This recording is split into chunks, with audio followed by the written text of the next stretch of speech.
consider buying your processed oboe and bassoon cane from those friendly folks over at Barton Cane. Processed with care and precision for your everyday reed-making needs. Take the pain and injury out of reed-making by letting Barton Cane do the hard, repetitive, boring stuff. Free up time for practicing, happy hours, hikes, baking, and spending time with friends and family.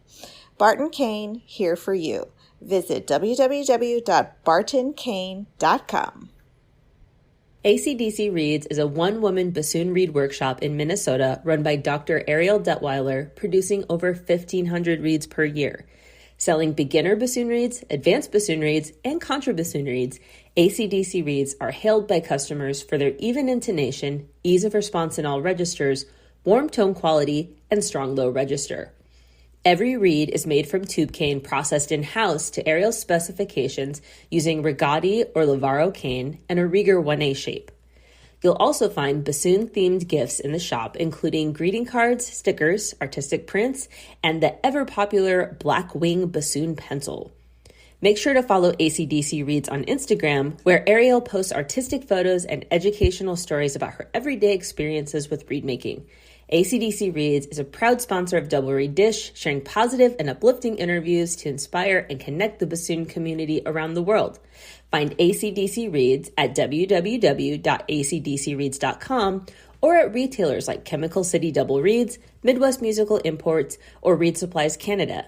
Try out AC/DC Reeds today and let the reed do the work. Hi, I'm Galit Kaunitz. And I'm Jackie Wilson, and you're listening to Double Reed Dish, A podcast for oboists, bassoonists, and the people who love them.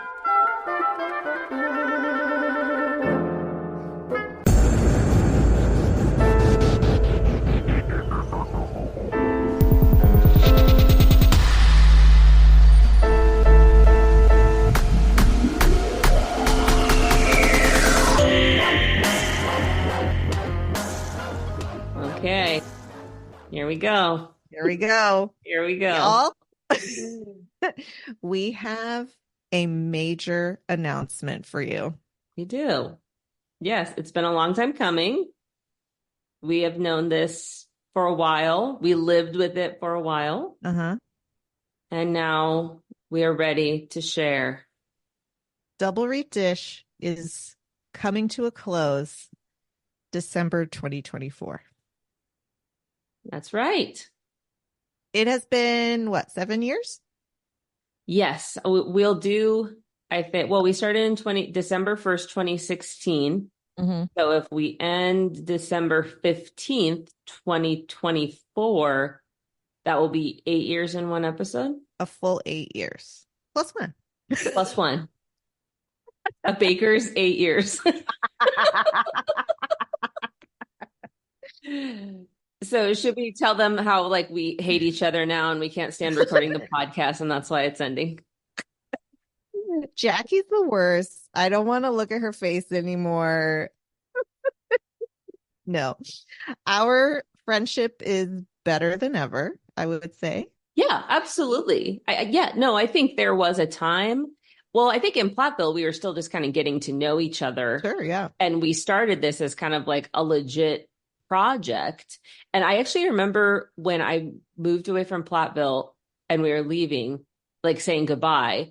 And you were like, I know you're introverted, but you still have to be my friend.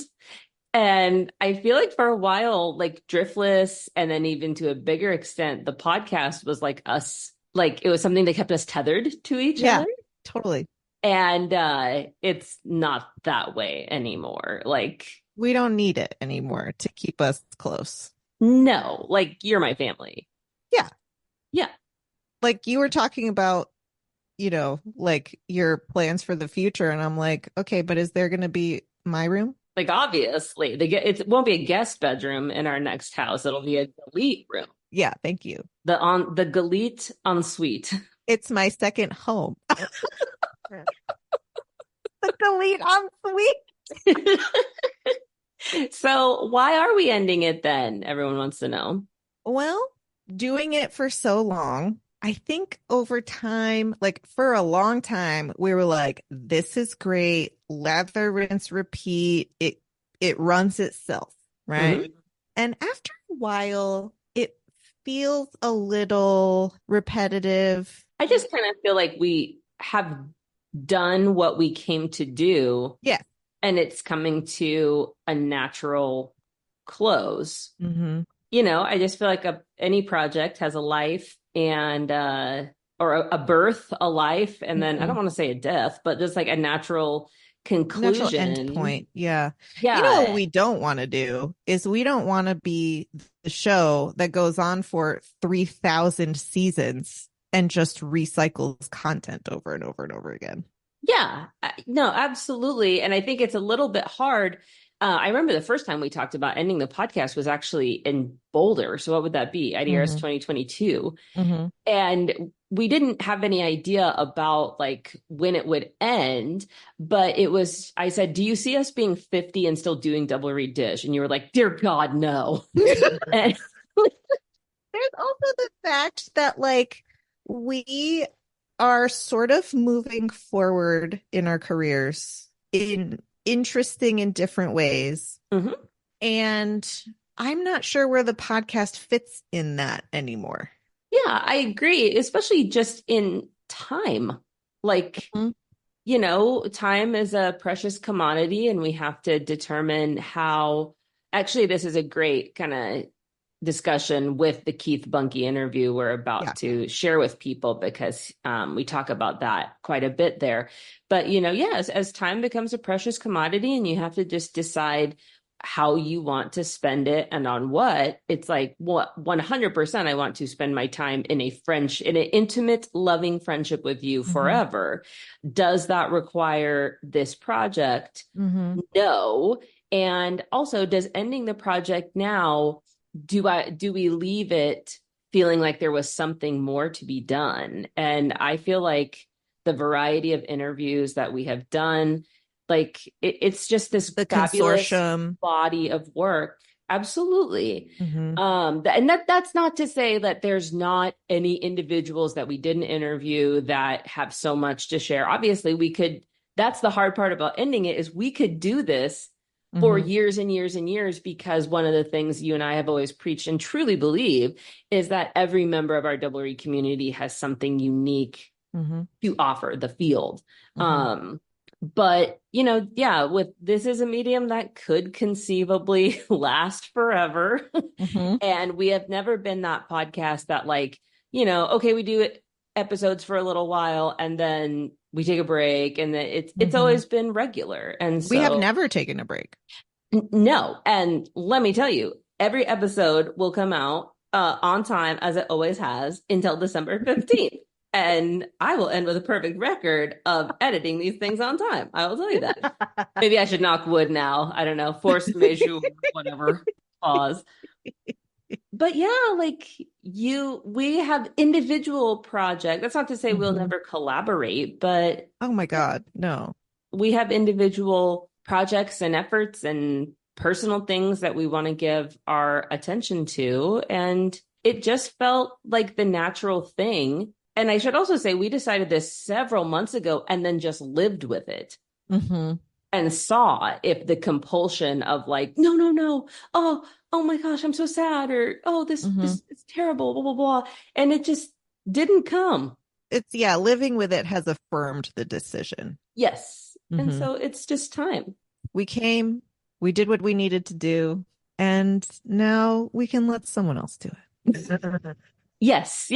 Well, and that is a very good point, Galit, because why did we start Double Reed Dish? Because we were fans of a podcast that said women should be podcasting, people of color should be podcasting, like make content, create. That's something we've always tried to pay forward. So absolutely, like someone else take up this mantle. But I do think we should talk about the logistics, because people are probably wondering about the logistics. The episodes will still be available. Yes. So you will be able to go back and listen to any episode in our feed for free indefinitely. We are going to set it all up so that, the episodes don't go away, because we really firmly believe that this is an important oral history that we have archived. So yeah, you will always be able to access these episodes. Yeah, they'll still show up on your phone the exact same way they have. There just won't be any new episodes. And the YouTube feed will also be up to date, and that will live indefinitely. So you can always get them there. The Double Reed Dish Gmail will be open indefinitely. So you can always reach us there if you have questions. Our website, doublereeddish.com, will not exist forever. That is a expensive endeavor, or I should just say it costs money. And since we're not making new episodes, we don't have sponsors to pay for our website. So if you want Double Reed Dish merch, you need to get that ordered by the new year, because that is going away. So now it will really be limited edition. Exactly. That will be. I still use my All You Read Is Love reed soaker cup. I do as well. Actually, I had it in my purse, and I was like, oh, if this breaks, like, I don't have a huge stockpile of those in my closet or anything. But yes, if you want that merch, actually, that's good for us to know. If we want anything, we should probably. Yeah, that's true. We should probably order something. Anything for souvenirs. No, but we will still be here, just not in the same capacity. So we're still reachable. Our social media feeds will still exist. I'm proud as heck of this project. No regrets, so much pride, so much happiness, so growth. Grateful for the connections. I mean, the personal and professional growth that you and I have experienced because of the podcast is amazing. Absolutely. It's amazing. And that is only possible because all of you engaged with us throughout these last 7 years. Amazing. Yes. So you have 7 more episodes with us. In addition to the one you're listening to now. We're not immediately going away. We wanted to give you some notice. We do have the remaining guests lined up. So if your heart is aching for somebody, you should interview them on your podcast. But we we have all the ducks in a row for that. But we might be on our social media doing some how do you say that word? Nostalgic dish topics. That'd be cute, actually. Or some mailbags or some things like that. So yeah, we won't disappear from your lives completely. No, we're not dying. Even if you want us to, we won't. We're here forever. And let's end with this. The most important thing. We are going to do one last Halloween reed decorating contest. We are going to go bananas. We want this to be the biggest and best. Most engagement, most prizes. Yes. Let's make this the biggest Halloween bash we have ever had. Start thinking, start telling your students. That's my favorite thing. That's probably the one thing I am going to really miss. The Halloween contest. The Halloween reed decorating contest. So let's go out with a bang. Yes. And thanks y'all for everything. Yeah. And we have more time, but we will really miss you. Of course.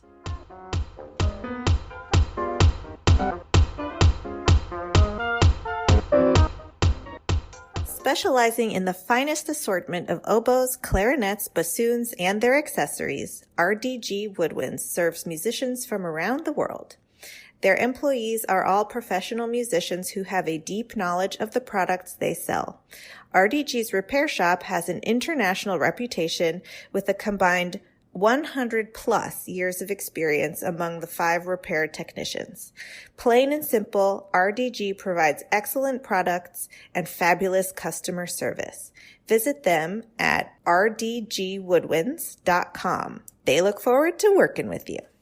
Chemical City Double Reeds is a full-service double reed shop specializing in the sale of instruments, cane, accessories, and sheet music. Double Reed Dish listeners can enjoy free shipping with code DRDISH, all caps, no spaces. Visit them in Baton Rouge, Louisiana, or online at chemicalcityreeds.com.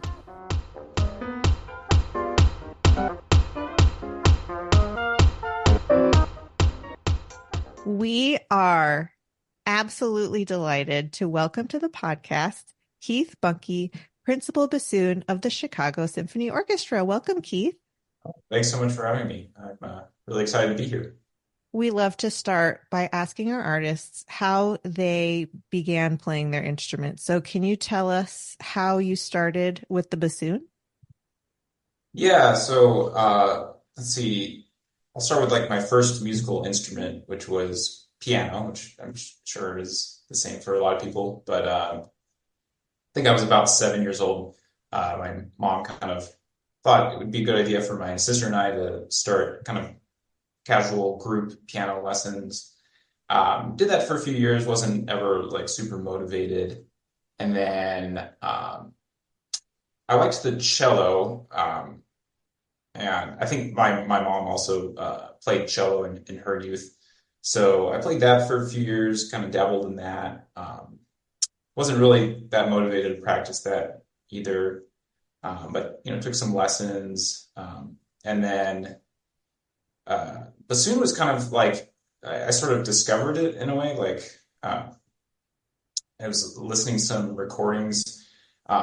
Interestingly enough, it was like the Bach Brandenburg Concerto No. 1 that I remember like listening to in the car, and specifically like the wind parts really interested me, like the horns and then the oboes and bassoon part, and so I just remember like staying in the car in the garage. It was just the radio on, not the gas, of course, but just just like listening to this like over and over again and kind of really being interested in it. And then I looked up these instruments in like the World Book Encyclopedia, and I just I remember looking up oboe and bassoon. We were kind of the two I was like choosing between, and the oboist looked like the picture of the person playing oboe or posing for the photo or whatever in the encyclopedia looks kind of red in the face and kind of uncomfortable. And the bassoon player looked very calm and like poised and collected. So yeah, kind of probably just kind of random photos, but So basically you had an intuition about how your life would feel I based off guess. of these photos. Yeah, I mean, I don't know how much I actually played into it, but it's kind of a little bit of a funny story. Um, I think the bassoon kind of ended up fitting well. I remember, like, we found like I told my mom, like, hey, I'd be interested in playing the bassoon, and we found a private teacher, and he mostly taught bassoon players, but he taught like kind of all the woodwinds. So like I went over to his place, and he had me try like several different instruments, but he was encouraging me to go with the bassoon. He was, I think maybe that was probably kind of like that's what he mostly taught, and he sort of felt like, oh, this is kind of more the underrepresented woodwind. So I think he was encouraging that direction too. But yeah, I just remember like first picking it up. It was I definitely remember uh, sort of an enthusiasm for playing the instrument that I didn't have with piano or cello. And and I felt more motivated to practice it. I mean, it's a small amount at that age, but and I was 11, just before sixth grade, and then so that's how I started playing bassoon. So, how and when did you start to think, I think this is what I want to do professionally? Because for the listeners who aren't familiar with your career trajectory, you achieved a lot very early. And so, when did those goals start to formulate in your mind, either specifically or generally? Yeah, yeah. I don't remember like a particular like moment or even year necessarily. It I guess it felt more like sort of evolutionary process or gradual process. Like it definitely, like I think by the time I got to like, I would say like 10th grade is kind of when I kind of was starting to like focus more and more or focus more singularly on bassoon. I had I kind of dabbled in some other instruments, kind of messing around in like school band and so forth, and I kind of dabbled in composition a little bit. So I had like kind of different interests, and then and of course with school and all that. But I think by about 10th grade, I was kind of starting to say, hey, like kind of feel like I should, or not necessarily even should at that point. It was sort of like, I kind of feel like focusing more solely on bassoon, and um, and then also like we're like with my parents and teachers were kind of talking about like, oh, maybe like you should consider like something like Interlochen Arts Academy, which I ended up going for my junior and senior year of high school. Kind of like to have more opportunities and like exposed to like a different teacher and so forth than I had in Portland, Oregon.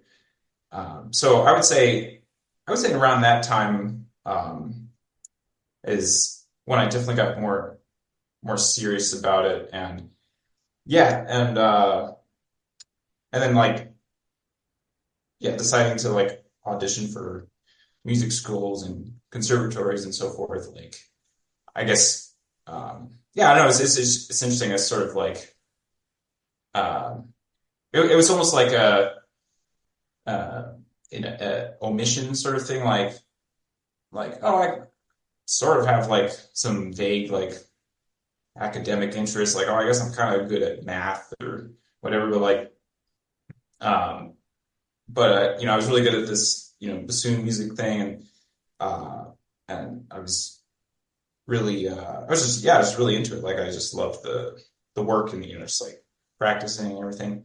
And I think yeah, for whatever reason, I got into that like from like pretty fairly young age, I guess for bassoon and um, yeah. So it was like like along the way I sort of considered other things, but it would it wasn't like okay, I'm deciding between like A, B, and C.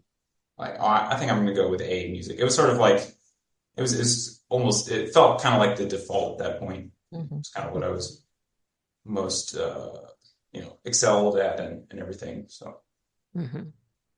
You provided me with the perfect segue. And so now I'd love to know your training and educational journey and how you got to where you are today. yeah. So like I mentioned, uh, yeah, grew up in Portland, Oregon area. I had some great teachers starting out there. Like I said, my first teacher was a very dedicated teacher of the bassoon, like taught like a lot of the high school bassoon players in the area, um, and a lot of the best ones. And then from there, he encouraged me to move on with Mark Eubanks, who was the previous principal bassoon at the Oregon Symphony. Got to study with him for 2 years.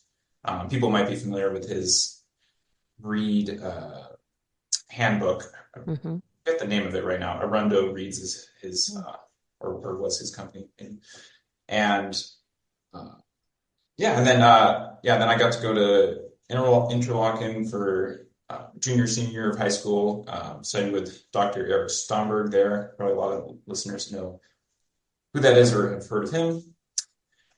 And uh, and then after that, went to Curtis Institute of Music, Philadelphia, studied with Daniel Matsukawa, who he's been on the podcast. Not yet. But yeah, he was great to study with, of course, and um, had a great experience overall at Curtis. And yeah, for training educational journey. I guess there's like some kind of festivals and stuff in there too. Uh, what are the big ones? Actually, I ended up at Tanglewood for like 5 consecutive summers because I did BUTI.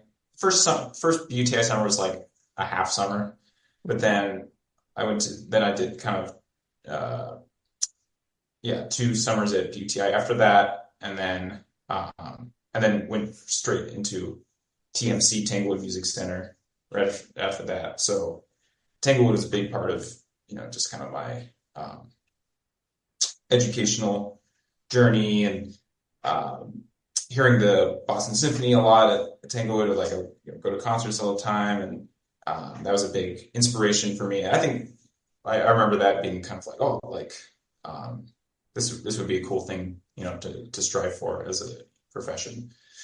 And I think that's like my first exposure to like a really major symphony orchestra like that. And and then Music Academy of the West, Pacific Music Festival were also some of the festivals I attended. So that kind of sums up training, educational journey.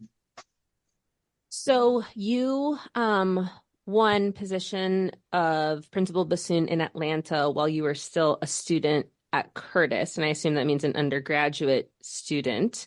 Mm-hmm. So that is quite young. And one thing we have learned or heard on this podcast is that oftentimes for people, auditioning is a variable of practice or skill that they have to learn and hone, not unlike intonation or articulation or that type of thing. And so I wonder if you could talk to us about your journey with auditions. Like, when did it start? Was it a duck to water, or did you also have a learning curve when you were beginning this process? What was that like for you? It's definitely learning curve for everyone, I'm sure. It's a nerve-wracking and foreign sort of feeling to, walk up onto this quiet stage, and there's no applause. You don't usually, most of the time, there's just the panel is behind a screen, so you don't see anyone. It's a very isolating experience. And I took a few orchestral auditions before winning out Atlanta, so I had a little bit of experience before going to that. But certainly I had success, I think, earlier on in the journey than most people, for sure. And I think I guess I think for perhaps partly out of luck, but I think probably also just getting good advice and so forth. I had kind of the right tools starting out. I like organized the audition lists well in a binder, and had all the excerpts laid out, and I would have a kind of somewhat of a plan, especially like for some of the like faster, more technical woodshitting, quote unquote, sort of excerpts where I would try to gradually increase the tempo over like weeks or even months, and just kind of like try to practice like as little as possible at a time, or like per day on a particular excerpt. Like take like Marriage of Figaro, for instance. Mm-hmm. And so instead of trying to like graduate by like 20 beats per minute in one day, for example, like just go up by like 5 beats per minute or even less. And for me, it seemed to work and really kind of helped to like solidify those kind of excerpts where it's like you don't really have time to think, you just kind of have to just go. So I don't know. I mean, like looking back, like I don't know if I never got into like beta blockers or like really intense like like stress nerve mitigation kind of techniques. I would do kind of some like, it's just kind of like deep breathing, like sort of deep nasal breathing, kind of like maybe sort of what they do in like yoga or other sort of practices like that. And that would kind of I felt like that kind of helped me stay a little bit calmer. Especially like maybe in like the warm-up room before going on stage. But yeah, especially as I got farther into the process and like, into final rounds and stuff, I definitely felt pretty nervous going into those. So I mean, I still played well, of course, but so basically I'm just saying like maybe there were some things I maybe could have looked into to make it, a little bit better or easier of a process. But I mean, at the end of the day, it's, uncomfortable and hard work and all that. Mm-hmm. That's so interesting to me what you said about you did not utilize beta blockers for the audition portion. Is that something that's still true for your position now? Yeah, definitely. I've never looked into it. I'm not like, I'm not like against it at all, morally or otherwise. I guess I still get nervous at times, and it sort of goes up and down for I'm not exactly sure. It could be like particular like types of solos, or like, if I don't feel quite as comfortable with a, certain type of solo more than others. Which I think, it's true for everyone. Like everyone has like stronger sides and weaker sides to their playing and like musicianship overall.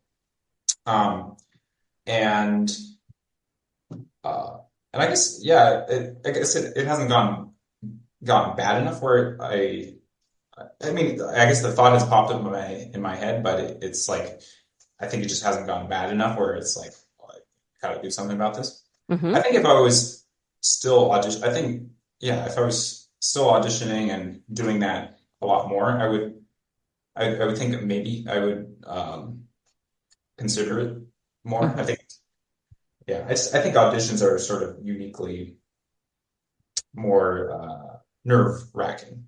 Yeah. Yeah, I agree very much. I think everyone does what works for them for sure. I also have never looked into beta blockers, and I've spent a lot of time like trying to find alternate methods because I do feel like I need something. Like there have definitely been times those feelings are overwhelming. But I think for many people, a position like yours where the stakes are so high, I think many people would assume that that is just a part of the position. And so, yes, it's very interesting to me that you do experience feelings of nervousness and whatnot, but so yeah, you feel like you don't have any like, instead of that, I do this, you just kind of accept it as a part of the process of what you do. Is that what I'm hearing? Yeah, I guess I've learned like, well, yeah, one thing I've learned that, one thing that's definitely helped for me is, and it sounds really simple and duh, but like truly just being prepared. Like, Mm-hmm. I think the times when I've gotten more nervous is where I didn't really like 100%, and you're never at 100% in absolute terms, but like I didn't really 100% know like what I was doing or what I wanted to do in that particular solo I mean, it's always solos, of course. So, whether it's like just everything, like, phrasing, vibrato, just the whole gamut of things. It's like, of course, like I knew the notes and like the general sort of things what I want to do, but like the little oh, how actually am I doing vibrato on this first note? And I think it's like one of those things. It's like, and like maybe for me, like vibrato is like, maybe I just have to like think about it or be a little bit more conscious of it. Um, and other things, it's like, oh, I never thought about that. Like, I never had to, really dive into that much. Hmm. Um, so I think just, um, yeah, it just goes back to the preparation and um, and it's like, yeah, if I sort of think like, oh, like it's pretty good. I was like, oh, that'll be fine. Like, how hard is Scheherazade or whatever it is. But it's like, oh, like really like, and no matter how many times I've played, it's like kind of starting from square one almost, or that's the way it feels to me. Hmm. Kind of building it back up and like, oh, like how actually am I pacing this? Like, how am I like dynamics and like kind of sound I'm going for all of that. I just gotta make sure like I build it from square one, and then just even that process makes me confident um, in what I'm doing in my interpretation and so forth. Hmm. Uh, so I would say that's been the number one for me.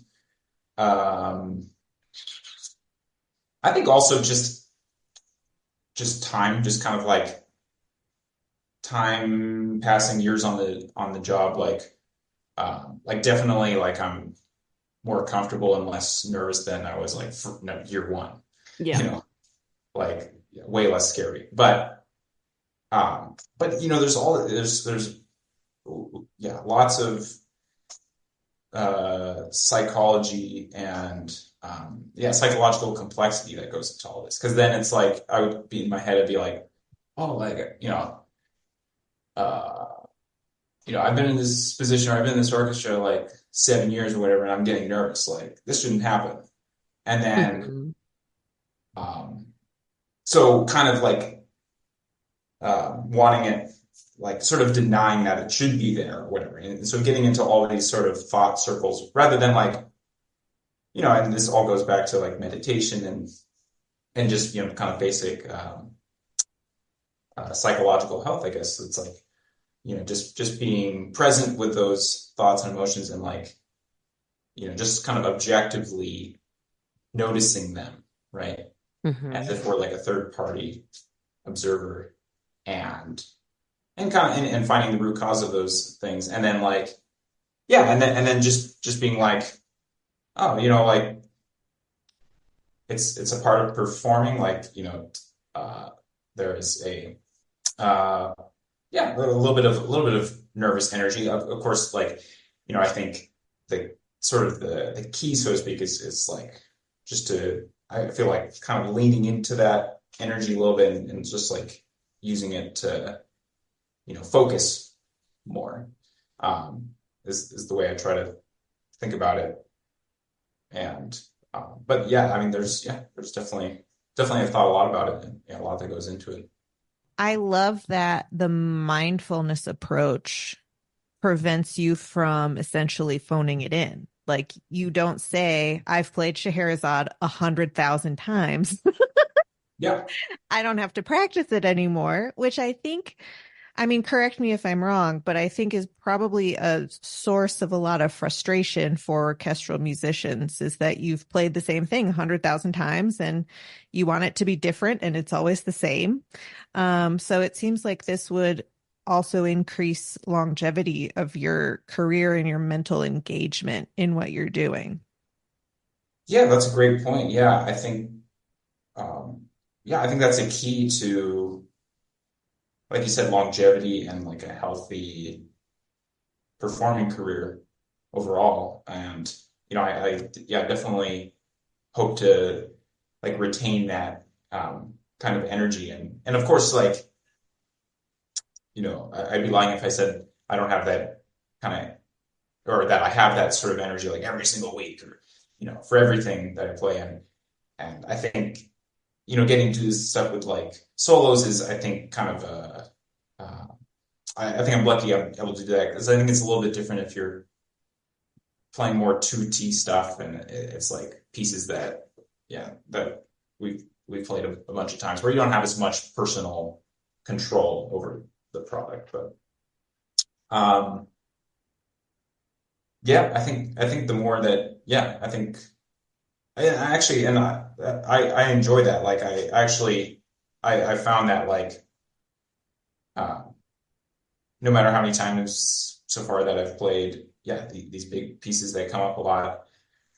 Um, yeah, I enjoy like getting to go back to them and like do it differently, you know, not for this, and it's not like for the sake of just doing something really different or like, oh wow, I've never thought of it that way before, that sort of thing. But like, yeah, inevitably, you know, just sort of, yeah, it's like, oh, last time I did that way, I was like, yeah, I don't, I don't really think that's right this time around. Mhm. Well, we got a little bit ahead of ourselves because one of the things I wanted to make sure to talk about and kind of get the story of is, could we hear about the day or days, I know for some it's a process, that you won your current position and the process, and then also the moment. Maybe I'm a romantic, but I think it would feel a bit surreal and very cool. So can we hear that story? Yeah, sure, yeah. Um, yeah, and maybe I'm a little bit the opposite. Like I'm kind of maybe I'm a bit aromantic or uh yeah uh yeah less nostalgic or whatever. But um yeah, I remember the finals for the CSO. Like I said, you know, very very nerve-wracking for me. Like I sort of almost liked the anonymity of like blind auditions in a way. And but with the finals, they like took the screen down so I could see these, you know, I could see like Ricardo Muti out there and like some of these like, you know, musicians in the CSO that I looked up to over the years. And uh, so I think that was extra nerve-wracking for me. And um, but yeah, you know, just went on stage, just kind of played my best, just kind of played the way that I think it should go. Um, Do you remember like what excerpts they asked for and that type of thing? yeah, well, I remember starting the final round with Elgar Romance because they asked for an additional, you know, in addition to the Mozart Concerto, another solo piece, uh, either Elgar Romance or Strauss Duet Concertino. So I chose Elgar Romance. I started with that with piano. Trying to remember some of the other excerpts. I think I remember playing Ravel Piano Concerto, at least the first movement. Funny, yeah, I actually kind of remember more of some of they call it sight reading excerpts, but it was like Tchaikovsky 4 second movement solo and Shostakovich 9. It's just You've like, never seen those before. yeah, just like standard stuff that wasn't on the list, Okay. basically. So I remember a couple of those. And yeah, I mean, yeah, and like playing Shostakovich 9 after like, you know, 15 minutes or whatever of playing of other playing is like, you know, no joke for sure. Um, so yeah, that's those are some of the excerpts that I remember, and then yeah, for me, like just kind of like I felt like I was kind of in a little bit of a daze or something, like or just like I'm glad that's done sort of feeling. And so like when I got the news that I got the job, it didn't really like hit me right away. Like it kind of hit me like later that evening or like the next day. And um, and also like you don't want to like brag in front of people that you were like competing against or whatever. But but yeah, and I went back to Atlanta. That's where I was living at the time, and you know, got to celebrate with some of my colleagues there. So no, pretty yeah, definitely memorable weekend for sure. How was your transition from uh an admirer of the musicians in the orchestra to then being a colleague to the musicians in the orchestra? Yeah, it's definitely a transition. I felt it. I definitely felt it that way, and I don't know how much of this stuff is like, how much of it is like age related. Like I was 22 when I started at CSO, and so I think like partly that, and also I had like come from school so soon, so I kind of I still like just felt like a student too, Yeah. um, and and a little bit of yeah, some imposter syndrome too, um, and which I mean, some of that is good, like keeps you working hard. Um, doesn't makes you not take it for granted. But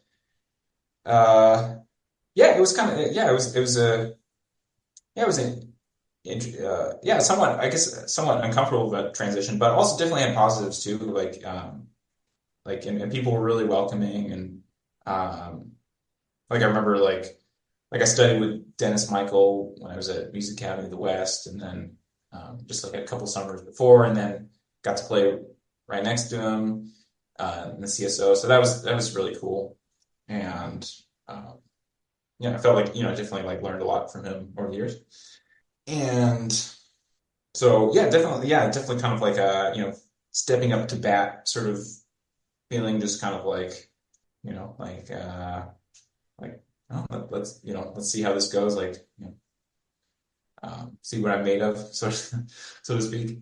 Um, but no, yeah, definitely a transition. And I think anytime you're kind of going from one situation to another, like there's that too. I think it would have been different too if I had been playing just like more professional experience in general, like just more time, just like playing, principal, for example, in Atlanta, for example.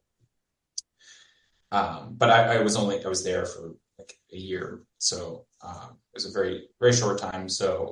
Um, so I think all these things, yeah, could have affected it, but yeah, it was definitely a kind of a transition for me. Hmm. Now, having been in your position for several years, I wonder if you could talk to us about your experiences being on audition committees and listening, what you have learned by being an evaluator on the process, and some advice that you could perhaps give to our listeners who are on the audition circuit that you've gleaned from those experiences. Yeah, that's another very interesting kind of switch of positions. And yeah, so I've been on several audition committees at this point, and yeah, it's a very very interesting process. I think in terms of advice, I think as much as possible, if you can make sure to listen to recordings of the pieces you're playing and um, sort of get an idea of like the context in which your part and excerpt is in the piece that you're playing. Um, get an idea of the style, um, like we all know, like with music, like a forte is not a forte, piano's not a piano, like a staccato's not a staccato. It's always contextually dependent, and so all those kind of things like help to really convey the message that like um, kind of like how this piece generally goes. And, not to say that there's only one way, absolutely one way to play something. There's more wrong ways than right ways. So yeah, so like really getting a good idea for the style and context of music. I think not everyone I've talked to does this, but like I found it helpful for me just playing for teachers, fellow students, colleagues. Uh, I find that to be helpful. At the very least, it's like you can like record yourself and then like, you've got like a mock audition for yourself that you can listen to later, Mm-hmm. even if you don't, maybe, maybe if like you don't agree with the comments or you know, decide not to take them fully to heart. But I think it can be, yeah, I found that to be a valuable process as well. Mm-hmm. You seem like, because of your compressed timeline to the position that you're in, you seem like a person with an incredible ability to focus. And it does not seem like teachers have to say the same thing to you twice. You just kind of take it and use it and move on and learn the next thing. Um, what do you prioritize in your practicing that enhances those particular skills? Like, how do you approach practicing to maximize efficiency and absorbing all of the things that you're learning? Yeah, that's an interesting question. I guess I'll kind of like answer it in a couple different phases because I would say definitely my approach, and I think this I would think goes for everyone, is a little bit different now than it was when I was a student, for example. Like, for example, now, like, I don't practice scales or long tones really. I kind of, in terms of like efficiency, like I'll make sure like, can I and like this reed do, respond, play this note at this dynamic and so forth. And like in the repertoire I'm playing. And of course it's like you have like generally like you have a general idea of like what's a good read, but then it's like, oh, like, but like a good read for this particular piece, or this movement of this piece. So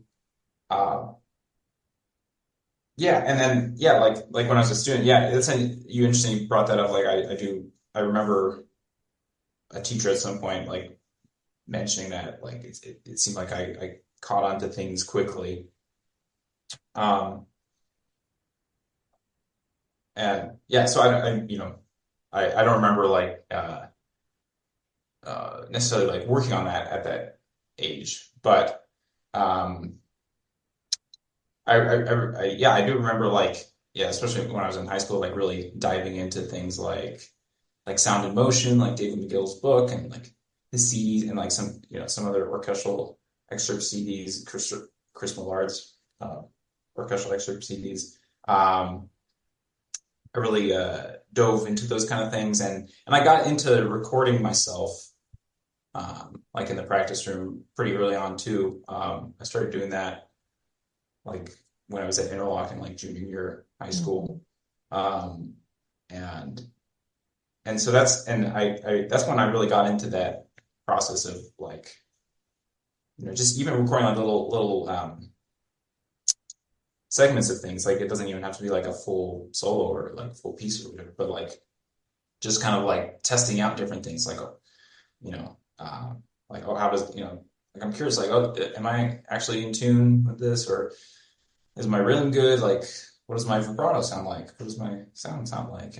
Um, and I would later learn that like recording yourself in a small practice room has some limits, right? It's not the same as playing in a big hall. But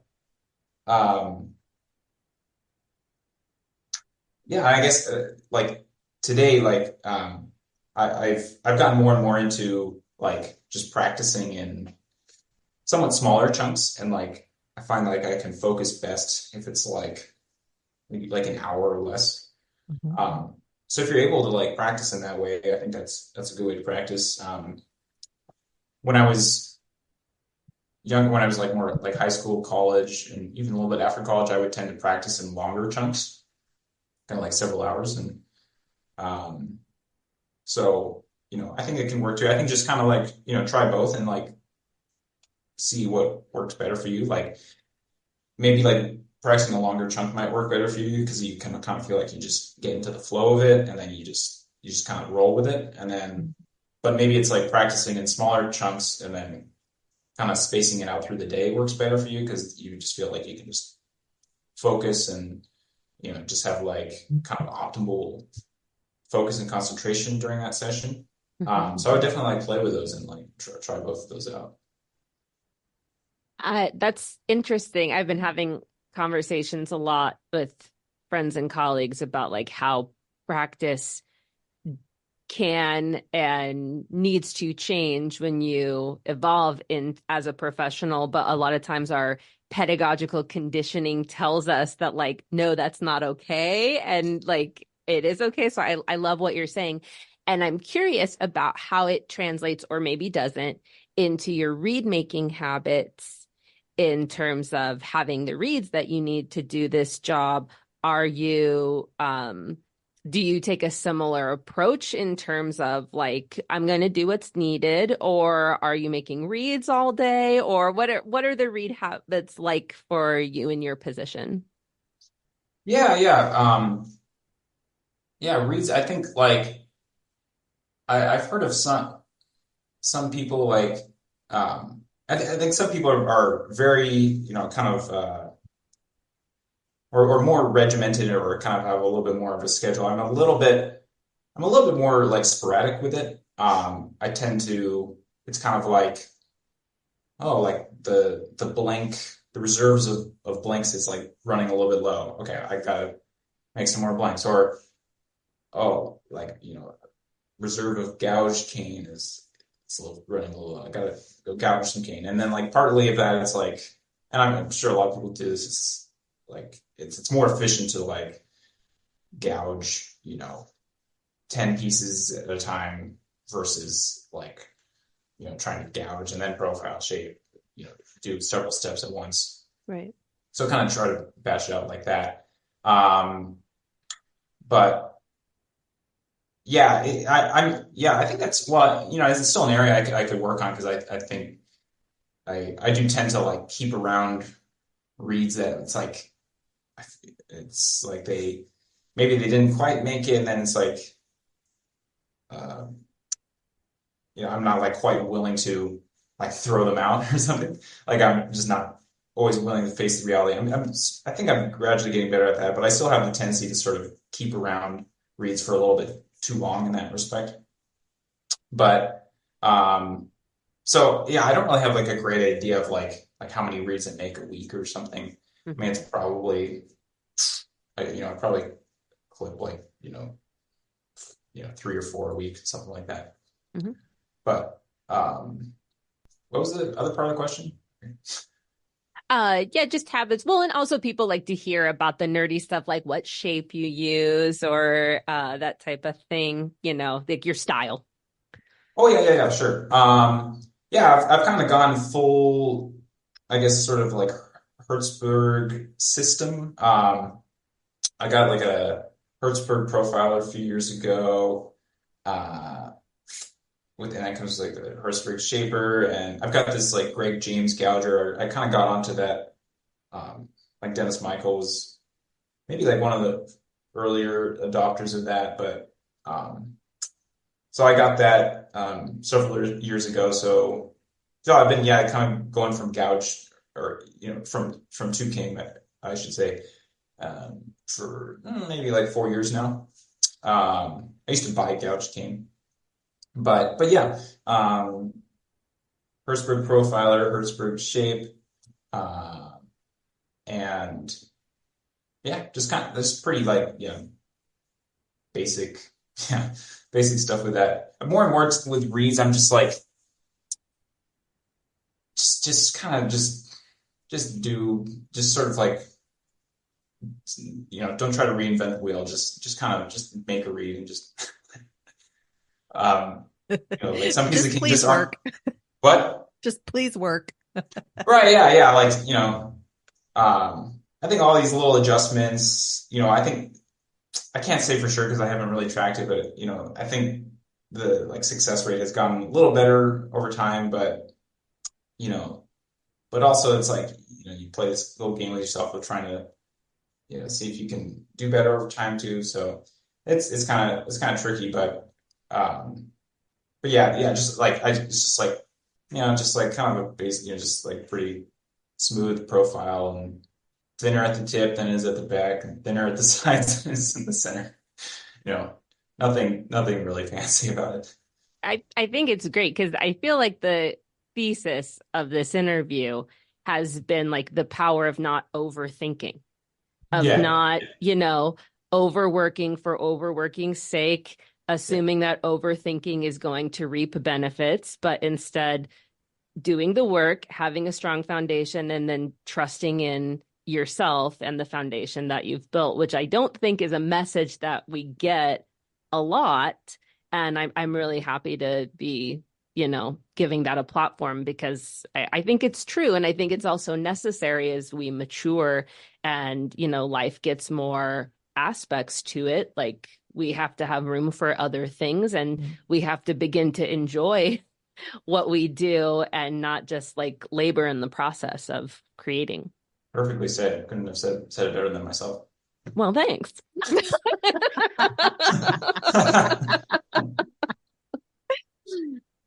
Keith, would you share with us a favorite memory from a past performance? It's a little bit, it's a little bit tricky to like single one out. Just like anyone in my type of position will know, it's like you play a lot of concerts, and a lot of concerts go by. But to me, I would say like some of the touring that we've done, especially international tours, have really kind of stuck in my mind over the years. Um, I remember my first international tour with the CSO was to Asia, and so we went to several different places. We went to Taipei and Beijing, Shanghai, Tokyo, Seoul, and yeah, that was very memorable. Like being my first big international tour with the orchestra, and it was a really cool experience because I felt on a personal level, like sort of got to know my colleagues a little bit better. You kind of most people are staying in the same hotel, and like you might like go do some other things in the city you are like on if you've got some extra time, and um yeah, definitely like a learning curve, just kind of staying up with the sort of demands of performing like um through all those cities and traveling and concerts, and so yeah, that was a really cool experience, and I remember my first uh, tour to Europe with CSO was I think the next year, and um, getting to experience some of these famous halls like the Musikverein in Vienna. Everyone talks about it, but it really like the acoustic is so unique there, and has an amazing sound. You can just like you can like it feels like you can like it's like surround sound in a way, where like and it feels like you can just like hear every instrument on stage or something like in a Oh, way. that's so cool. Yeah, yeah. And yeah, so like the first time like getting to play it at like really great halls like that. Carnegie is another fantastic acoustic that I always love playing in. So um, I would say those are some of the concerts that definitely stick in my memory the most. Mm-hmm. Could we close with your advice for a young musician who aspires to have a career like yours? I would say like um, just like really follow your passion, like just follow your hunger for listen to lots of different recordings. Go to as many live performances and concerts as you can. I think that was a big part for me. Like I mentioned, being a student at Tanglewood and getting to hear the Boston Symphony there. When I was a student at Curtis, I went and heard the Philadelphia Orchestra pretty much every week, and so, getting to hear these great professionals perform, and in my case, like at Curtis, like my teachers playing there, huge learning experience. And like I went with my friends, fellow students. We'd go and like talk about it and everything. And so just like huge part of the learning experience there. And yeah, and I think like just know that like everyone has struggles, has doubts along the way. It's important to listen to those, and it's a normal part of the process. It's a tough road for everyone, with many challenges for sure. So, but the other thing I would say is like I think fundamentally kind of the work, and like we've been talking about like practicing and remaking, studying music. I think fundamentally that doesn't really change over time. Like when you go from student days to professional days, and when you've been a professional for several or many years. And so if you really enjoy this, the practicing and the work that goes into it, that's a great sign that like, that's what's going to kind of keep you going, for the longevity of your career, despite like how any particular performance or audition goes. Kind of going back to the enjoyment in the process itself. Keith, this was so inspiring and such a wonderful way to spend an hour. Thank you so much for joining us on Double Read Dish. Oh, thanks so much for having me again. Yeah, it was really a pleasure.